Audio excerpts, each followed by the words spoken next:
You're mad. All of them mad. Including Shaun, all of them mad. On Thursday, I'm going to swim. I think I'm ready to sit down.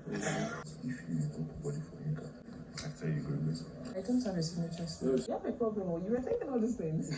Right after the tiger cooking task, Big Brother called on the heads of house and gave an instruction that ahead of their Thursday games, that the housemates should be divided into teams, and they did this by going by lucky dip, whereby you pick a color of ball. Each pair pick a color of ball, and whatever color you are automatically becomes your team at the end of the day. So when this was happening, Mickey was in the toilet, but his pair, Fairme David, was present. So they went ahead to pick, and as instructed by Big Brother that each team should have a represent, and they went ahead to they went ahead to nominate Shaun as their represent. Mind you, in this team we have Wani, Extandi, Handy, we have the Radicals, and I'm trying to remember the next person on this team, the next pair in this team.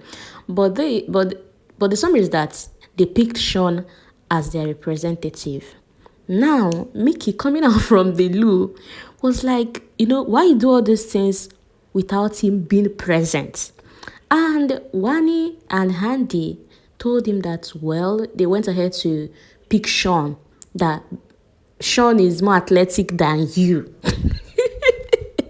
Is this particular word that burst Mickey's head? Because when he went to report to Zion, he was like, how will these girls be saying Shaun is more athletic than me? How can they say such a thing? How many tasks have Shaun smashed since he came into the house? That he's always looking for the easiest way out around tasks. What has he done that makes him more athletic than him? That if they want to talk about fitness, athletic, that nobody is more than that in this house compared to his pair, Fairme David. That Fairme is fit, Fairme is athletic and everything, whatever you can think of. That that during the flip the picture task, that's for the immunity challenge, that him and his pair, that that they were the first people to flip all cards, just that they didn't get the instruction. That when you want to talk about energy, fitness and all that, you should be talking about him and Fairme. That's Wani and Andy must be mad for saying that. That is it because of Shaun's accent? How much does he even have in his account? Is it the accent that is making these girls feel like every other person is below? That he's going to beat them all. And Zion started calming him down, telling him no, this shouldn't be the best time to start going in a violent way with anybody, that he should just calm down, that he should let this slide. But Mickey kept going on that those girls are rascals, that their attitude is very irritating, that is that attitude that is chasing people away from them, that he's not even the only one that have had a problem with them in this house, that many people are complaining. Haven't people complained to your side? And I'm like, Mickey, be calming down. That all they do is gossip around, all they do is eye people, eavesdrops in your conversation, that their attitude is very, very irritating. That even Shaun himself is a simp, because why would those two ladies that you just met a few days ago be taking decisions on your behalf? But in all of this, Mickey didn't even blame one of his pair, who is Fairme David, who was present when this decision was made. He kept going on and on about Shaun and Wani and Handy. Now, this is what shocked me in this ranting. So from ranting about the twins, he now moved a little bit to just Wani. He said Wani is like the one controlling Handy, dominating. Oh, you have a man, why not free your sister, let your sister socialize, you're still there giving orders, dishing orders. That he disliked the fact that whatever Wani says is what Handy is going to do. That he has been trying to put body for Handy's side, but Handy has not even been looking at his way, because he's always busy trying to squeezing herself in Wani and Shaun's relationship.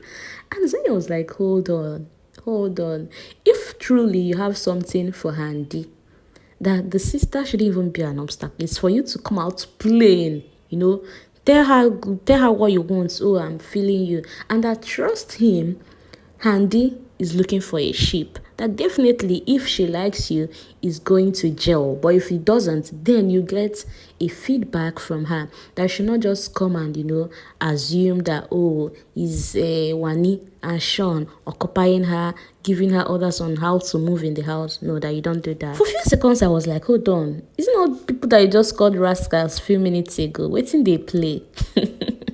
Speaking of wanting a sheep, last night, I don't know if Onyeka was just flirting with Topher or she really wants something there.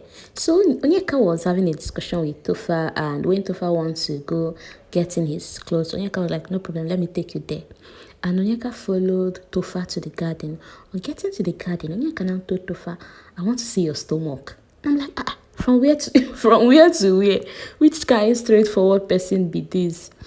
And Topher was like, why do you want to see my stomach? And Onyeka went, haven't you seen my ass before? And when Topher was still trying to digest that, she said, well, this pool party, she's going to swim. She plans to do this, do that. And Topher was just like, shit, wow, what are you going to be wearing? Are you going to be wearing some pants? I'm like, what's going on here? A few moments later, and Topher is back to the lodge. And then here is Anita, who just came out from taking her shower. And Topher went to her saying, you have this signature smell that I like. What perfume do you use? Do you use this? Do you use that? Let me see your collections. Blah, blah, blah, blah, blah. And then Topher told Anita that he would like them to have a conversation. This is somebody that Onyeka was just, following around like EGG, like flies. And then Topher told Anita, can we go to the garden? Let's talk one or two. While Anita was still contemplating, Topher went ahead to take her cover, not like duvet, I think her sweaters. And Anita was like, better have them handy when I need them, and stepped out to go spray her towels and all that. Getting to the garden, and Anita started the conversation by talking about the bad energy in the house. She asked Topher, have you noticed there is this bad energy this week? And Topher said yes, that some people are trying to divide the house, and it will be a very bad thing if they succeed in dividing this house. I'm like, who I know is trying again. No be all of una they find alliance. Well, from there, the conversation moved to relationships, and Topher asked Anita how her previous relationships has been, if she gave all her best in them, and how did it turn out? Did the breakup affect her? Moving to the next relationship, did she move in with the baggage of the previous one? From there, and Anita said, well, one thing about her is that all the people she has actually dated are still and will still remain nice people to her. And talking about relationship, that once she's in, although she's very hard to crack, but when eventually you get her, she's in 100%. And Topher was like, hard to crack, that he could actually describe himself as the one who is hard to crack. And Anita was just like, hard to crack, how are you a lady? Are you not the one that do the asking out? But Topher was like, no, that he's not the one that does the chasing. No, that most of the times it's the lady chasing him. That in fact, when he came into this house, the first time he saw you, he was like, this girl is fine, this girl is beautiful, I like her, but why is she yet to why is she yet to chase me?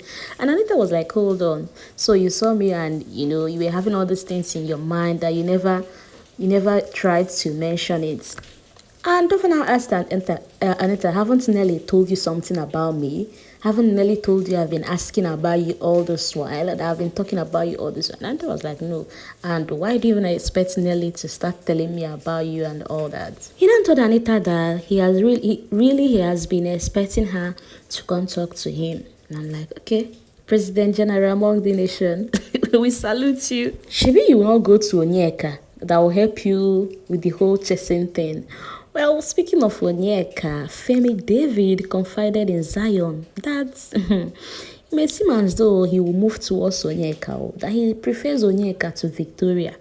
that Victoria is stressing him, and he's not here to be trying to build people or take you up to where you don't want to be. That the whole thing is stressful. He just wants to have fun, chill, take care of himself, do his thing. But we all know Zion does not like Onyeka. Let's not even pretend. Zion was the first person to say that snail thing Onyeka is always speaking of irritates him. And here is Zion saying, no, don't go to Onyeka. Better stick to Victoria. Victoria has been her real self. That's why she's stressing you. That Onyeka wants to ship. That Onyeka's next game strategy is ship. Forget whatever she's doing. That lately she has been desperate to get into a ship. And with you, if that eventually happens, that trust him that you could regret him. And Fairme was like, I know you don't like Onyeka. So I said, no, it's not about not liking Onyeka. That you see Victoria is not pretending. Victoria is living her truth. Is it not better you go with somebody that is living her real self than someone who is desperate to make you part of her game plan? And Zion said that one thing about him is that he likes girls that stress him. That once you start stressing him, he will definitely put his head and, start digging it. Zayn also told Fairme that, see, you prefer Onyeka because there is no feeling there. That try getting into your feelings, you will see that you don't even like Onyeka. That is just that what you're feeling is that the both of you have almost the same Ashawo vibe. So it's that vibe that is making you feel like everything is going to go cool if you collaborate with this girl. While Fairme insisted to Zion that he thinks Onyeka likes her. That, do you know that the noodles he made for Victoria really got Onyeka angry that even Onyeka's sister Chizoba had to meet him to come and tell him, Onyeka is angry that you made noise for Victoria. Try and talk to her, try and pet her, try and make her happy. And then I said, better no poo body, you go regret her more. But in all of this, why not just follow Victoria up as friends with friendship vibe? And Fairme now said, well, I'll follow the two of them up with just friendship. Let's see how it goes and where it leads to. And I'm like, this life no balance. So Onyeka, you and Tofa, Onyeka, you and Fairme David. This is just the part A of what happened at midnight. Do well to watch the next video I'll be uploading after this. Thank you for listening and see you in my next video. Please, I'm begging you, try and subscribe to my channel if you haven't and give this video a like. Feel free to comment as well. Okay, I'll see you in my next video. Bye.